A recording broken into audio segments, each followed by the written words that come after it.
All right, here we are with the enemy ranking for Little Nightmares. This will cover Very Little Nightmares to Little Nightmares 3. Basically, I asked you guys in a poll, should I just go ahead and do an enemy ranking for all of the Little Nightmares games? You guys overwhelmingly said yes. And to be honest, on my boss ranking video, a lot of people said that technically I missed this boss or this enemy that counted as a boss or whatever. So we're gonna cover it all here, okay? We're gonna cover everything.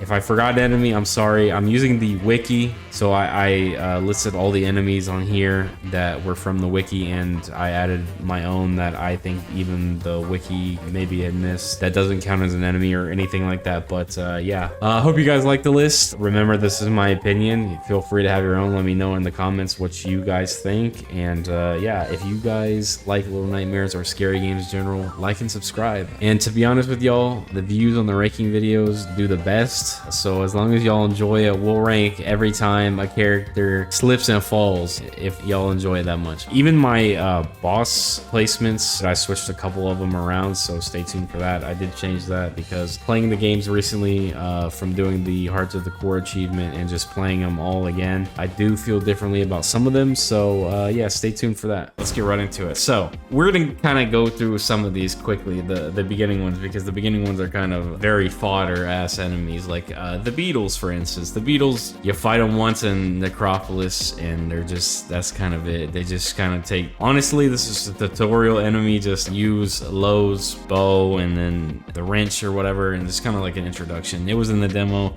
That's all they're there for. Whatever, let's move on. The dump monster, kind of just like the shoe monster, which will come up here soon. You don't really see anything. It just kind of follows you. There's not really anything, and it's kind of easy to run from. Yeah, that's pretty much it. All right, now the shoe monster. The shoe monster, I think it only appears once, and you don't see it. You don't see a monster under there. It's not really even an enemy. It's not really hard to avoid anyways. It's kind of like easy to get past. I've never considered this thing a challenge. I've never even been worried about this in any of my playthroughs, especially when I went for that Hearts of the Core trophy. It's just kind of like just an inconvenience, to be honest. So yeah, let's move on. Carnivorous plants. Now, I feel like they could have done something more with these in Little Nightmares 3. I feel like they could have really like used these better to your advantage, I guess, kind of like how they did with the one section with the nurse, and the nurse got swallowed up by the plant. I actually thought that was pretty cool, and I'm kind of upset that they only used that there. All right, the candy weevils. This is more of a like a stay in the light type of thing. They're kind of cool, I guess, for what they kind of use them for at certain moments, but they're not that interesting or that used that well, to be honest. I feel like they could have done a little bit more with that as well, but I thought they were okay for what they were, I guess. Now the nurses, they're not even used that much at all. They kind of recreate the mannequin slash the patient's thing, like from Little Nightmares 2. They just recreate that, but it's nowhere near as good. It's weird. I don't know why they did that. Don't even get too much time with them, so they're kind of wasted. That's how I feel about that. There's not much to talk about for these first few enemies, but we'll get there. The leeches from Little Nightmares 1. Now, these were really annoying once you started playing Hearts of the Core. They put these in specific spots, and I think they use them pretty well in the first game, where just certain areas, maybe they can catch you off guard. They're not really hard to avoid or anything like that, even though I've died to them, I'll be honest. Can't get mad at that. Now, let's move on to puppets. Honestly, when doing this list, I honestly didn't even remember the puppets that much. They show up in the best chapter, Carnival, but in my opinion, I think the Kin really outshine them. I don't even remember them. They're just kind of like the Beatles, but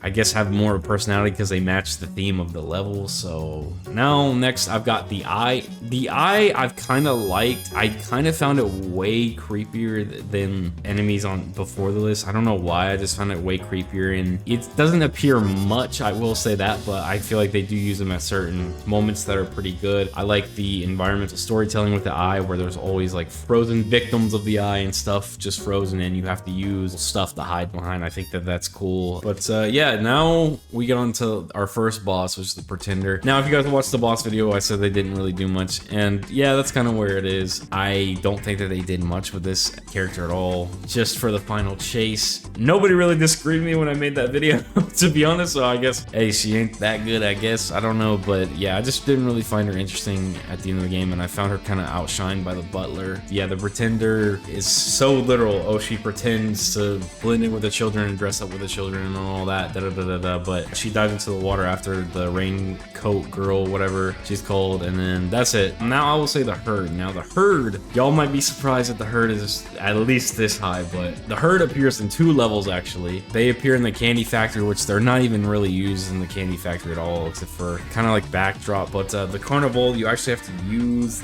the herd to clear a pathway for you and stuff. And then there's the moment with them looking down in the floors and everything, and I thought that was cool, and I was like, wow, they could use the herd very well in this chapter, and this chapter will be great. And they really don't use them any more times other than that. I feel like they could have, but they kind of wasted that. So I wish they could be higher, because I feel like the herd could have been used, especially in Candy Factory. The Candy Factory, they could have been used even more. I'm pretty sure you can't even die to the herd in the Candy Factory, which is crazy. Like, one of them's blind and has a bat, and you use it to smash the way. I'm like, dude, you could use this, and they only use it once, where you have to call his name over and use him to smash things. I'm pretty sure they literally only use it once. The flesh walls. I will say the flesh wall does give you a pretty cool chase at the end, and it's kind of more of a ending enemy, and I don't even know if you would consider it an enemy technically. I mean, I guess, because it can kill you. They look really weird and creepy, so I'll give that to them. And I like basically the setting for the very end of the game where the big twist happens, so that adds to it, I cannot lie. But yeah, that's where I would put the flesh walls. And also it comes after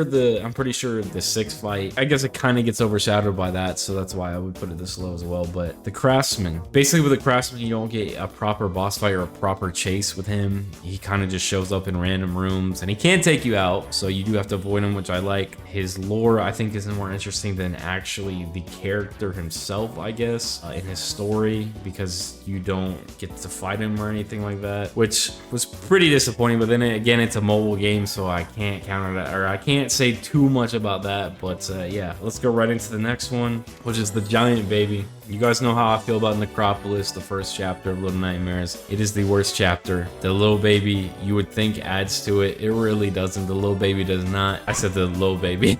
The giant baby doesn't add anything to it. The giant baby can't save this chapter. I feel like they could have done more as well with this character. Necropolis looks cool, but they don't do anything really with this location. Yeah, the giant baby kind of just F's off at a certain point, and I don't even think that the chases that they do give you are that exciting either, and I don't think that the avoiding the giant baby or anything like that is that exciting either. But so next we have the supervisor. Supervisor, I thought looked cool, but again, they kind of blue ball you a lot with this character. They don't really do anything. The chases are super disappointing. I literally just played this chapter like a day or two ago, and I still don't even remember how many chases there are. For some reason, the beginning of Little Nightmares, the first 2 chapters, takes a while for the game to really get going. I don't know why. This chapter with the supervisor is just kind of like drawn out, and it's really boring at some points. So, and I don't really find her death to be that exciting. Now I've got the butler. Now I will say something positive. The butler surprised me for a mobile game. I thought his kills were cool. That was the best thing. I think his design is very cool, and they actually use him twice in this game, which I guess is unfair to the other bosses. He could throw anything at you, which I thought was so cool for a mobile game to do. And he has a chase at the very end. I did find that chase a little annoying with the statues falling and shit, but yeah, I still do find him to be pretty cool and the best looking design in the Very Little Nightmares game as well. So yeah, now I have the Shadow Kids. This might surprise y'all. You know, I've seen a lot of hate on the Shadow Kids. I don't know why. I like the Shadow Kids from the DLC of Little Nightmares 1. I'm gonna be honest, the Shadow Kids gave me an actual genuine scare. When that first Shadow Kid pops up, that genuinely made me jump, and I thought it was like one of the like jump scares like that I've had playing Little Nightmares, and I really like them. And I kind of like the aspect of shining the light on them, that they can actually come back if you don't take care of them, and you actually have to like shine the light on them, but you have to kind of hurry and do your own stuff or they'll come back. And I did kind of like that for the little time that they use them. Yeah, they're very short, and the way that they're running around in the background, and it's very creepy and stuff like that. I did find them genuinely creepy, so that's probably why they're this high. The hands in Little Nightmares 2, it's the creep factor that puts them this high for me, is the creepiness of the hands, the way it's moving. Giant hands, come on now, I played Elden Ring. Those giant ass hands, that's literally what it's like, but they're just miniature. They're kind of annoying because it's kind of annoying to hit them, because sometimes they'll just crawl out of the way and stuff when you're trying to hit them, but I feel like they use them very very, very well, and they don't use them too much or too little. I feel like they use them the perfect amount, so I really like the hands. Basically the design, the way it chases you as well, through that one section in Little Nightmares 2, I thought that was very good. So Otto / the Hypnotist, Little Nightmares 3, man, it has the most disappointing final boss of any Little Nightmares game, even the DLC. Like, and the DLC, you didn't even fight that boss. Little Nightmares 3, I didn't find this boss fight that intriguing. I didn't find it that fun. I honestly thought that Ken was way better. I feel like a lot of Little Nightmares 2 and 1 bosses are way better. I just didn't find this boss exciting at all. The only thing I kind of like is running away from the hands at some points, even though I don't think that that was like too exciting. I wouldn't say that this boss is straight up terrible. The definition of this boss for me is just straight mid. It's just mid, like, but for a final boss, it's pretty disappointing in my opinion. The Granny I thought was, for the DLC, pretty interesting. I thought it was a cool boss. The kill is what I like more than anything. How you push the TV, electrocute her ass. I like that a lot. I don't know what it is, but when you're like swimming in the water and she's like looking up at you, like you can literally see her like grabbing you. That shit is so creepy. But then again, the Granny is, I guess, using a water monster like that is kind of like cliche in a way. Like you've seen that before, but it's still cool the way that they use her though. The Ken, and after this, no Little Nightmares 3 bosses will be in this list, but the best part about Little Nightmares 3, the best boss for sure, he's in the best level. He has, I think, the best gameplay sections and the best chase as well, hiding from him and everything. And I do like how they use the Ken and the little Ken, how they can split apart and they both can actually hunt you down. I do like how they use that, and the Carnival feels the most Little Nightmares-esque to me, and the Ken feels the most Little Nightmares to me as well. How he actually sit there and like basically bullies the kid or watches the kid juggle the shit right. I was like, oh my god, like I actually like him. He's like kind of twisted in a way, I guess. I've seen some of y'all say that the Ken is not actually twisted and he's like technically, I guess, nice or whatever. Or he pulled out a shotgun and tried to shoot your ass. He's twisted, come on now. He technically, I think, has the best death as well in the game by burning the mini Ken. I mean, you don't even take out the actual Ken, you take out the little Ken. Next, I'm putting the school children / the bullies. They are great. I love how they act all civilized and, you know, when the teacher's around and everything like that. And I think the only thing I will say is that some of their gameplay sections or some of their where you have to fight them can be a little annoying if you don't time it right. They can just literally like jump at you and you'll literally miss them by an inch and their ass will grab you, and it's like, bro, come on. They're still pretty amazing. I do like them a lot. Y'all are gonna get mad at me about where I put this next thing, which I could see where you're coming from, but in my opinion they are. But next I'd have to put the viewers. Pale City is, in my opinion, the worst chapter, even though the Little Nightmares 2 is all great. Me saying the worst chapter, that means it's like pretty good, I'd say. The bullies are kind of like, you're just there and you just fight them at certain points and they knock over lockers and they're little rambunctious. But I like how they use, I guess, the viewers and like the puzzles with the TVs, and you have to turn off the TVs and turn them on. I also love how you can see how they're controlled by the TVs in general, and how they're so possessed by the TVs and everything. And they're more creepy than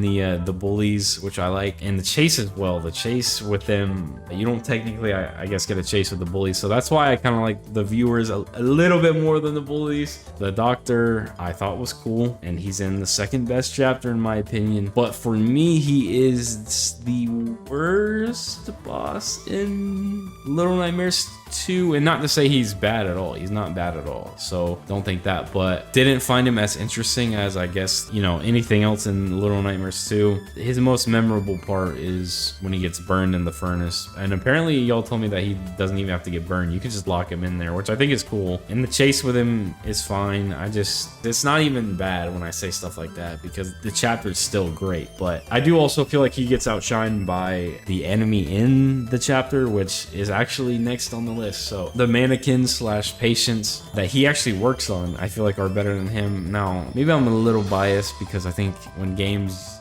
use this type of thing where you have to shine a light on them, where they creep towards you, I feel like I'm a sucker for that, I guess. While it is a little basic, I still like it a lot. And the chase with the mannequins and everything is crazy good. Shining the light on them and running at the same time and trying to focus on running, and that is peak. They just literally fill you in a room with all the mannequins, and you have to like spin around. Like that is literally one of the most memorable parts of the game. That's my favorite enemy type, I guess. From here, it's just straight bosses. When I made my boss ranking video, I think I was tripping a little bit because I did put the guests lower, but the guests have moved up completely, and I can't even lie. The guests are one of my favorite, if not my favorite section of Little Nightmares, replaying it. I feel like that's definitely the best chase for sure. It has some of the most tense moments in the game. I like the level design the most out of all the parts of the game, in my opinion. And also, you know, what it has is the most gut-wrenching moment from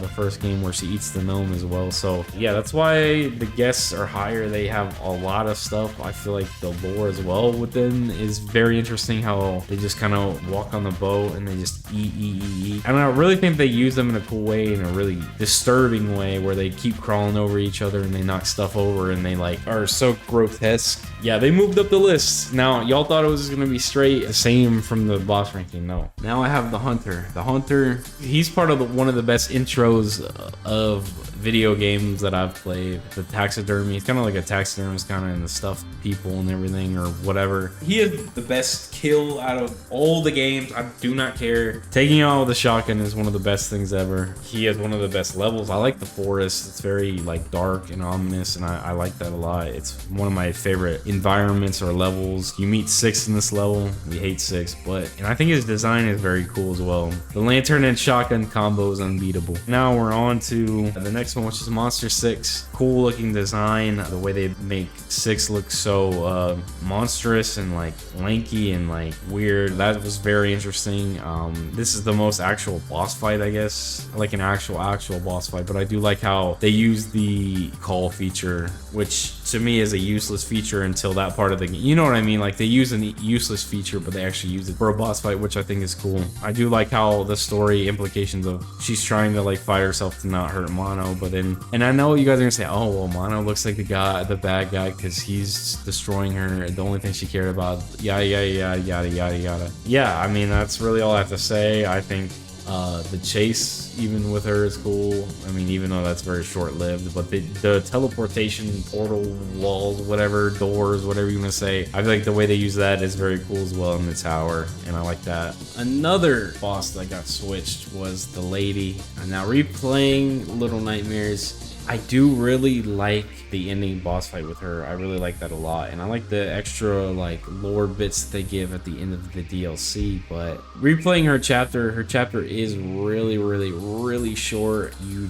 don't get too much from her, I'd say, other than the boss fight, like chase wise or anything. I think you actually get more of a escape where she's hiding in the backgrounds in the DLC, and she could be one of the mannequins or something like that, and chases you the whole time. I think you get more from her from that, so that really adds to it. But replaying the games, I really like these next 4 more, and to be honest, the reason she's above Monster 6 is because if I had to replay this boss fight or Monster 6 boss fight, I definitely would choose the lady boss fight. I like that one more. Now we have the teacher, the creepiest design on this list for sure. The long neck combo with the face looking is just crazy. Some of the most tense moments of any of the Little Nightmares game, probably, yeah, the most tense moments. When you saw the neck for the first time, bro, that was very creepy. Overall, just a creepy boss and design and enemy, which I very like, and the way you have to creep around her classroom and everything. And yeah, so that's why she's top 5. And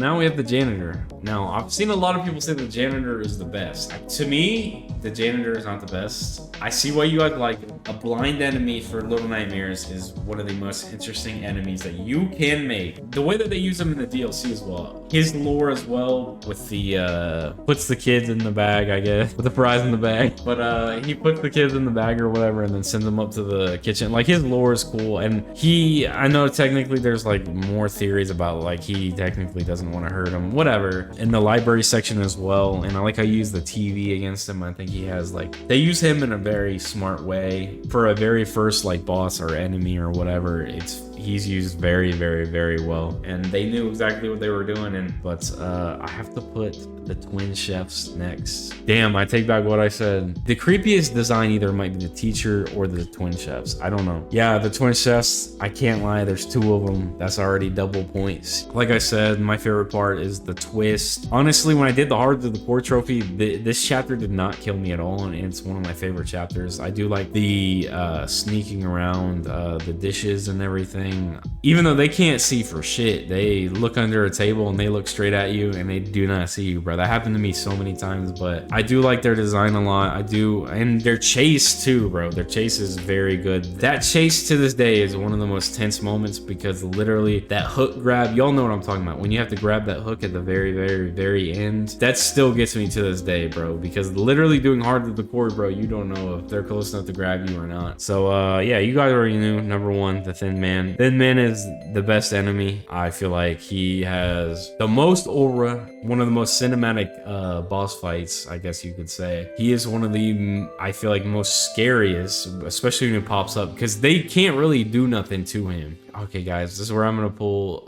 He's technically not an enemy. He's mono. He's trying to save himself. But yeah, he is the best enemy in my opinion. He is the coolest. The twist adds a lot to this. I can't even lie, and maybe that's being biased, but he has some of the best scenes as well, bro. When he's pulling 6 to the TV and everything, just the noise whenever he gets close like that, or the OST and everything too, like that's peak, bro. Mono, he should have caught 6, and then his plan should have worked. 6 should have never got away. And you know, I love the lore behind him as well, the story, everything. He's mono. It explains it perfectly as well, how mono has those powers at the end of the game when you find out he is the monster. He's the monster. He's the little nightmare, and that's why he's my favorite enemy. He always will be. All right, that's my ranking. You guys can disagree. Appreciate you guys for watching, and I will see you guys in the next video. Like and subscribe. Might be the last ranking, I don't know. See you guys later. Peace.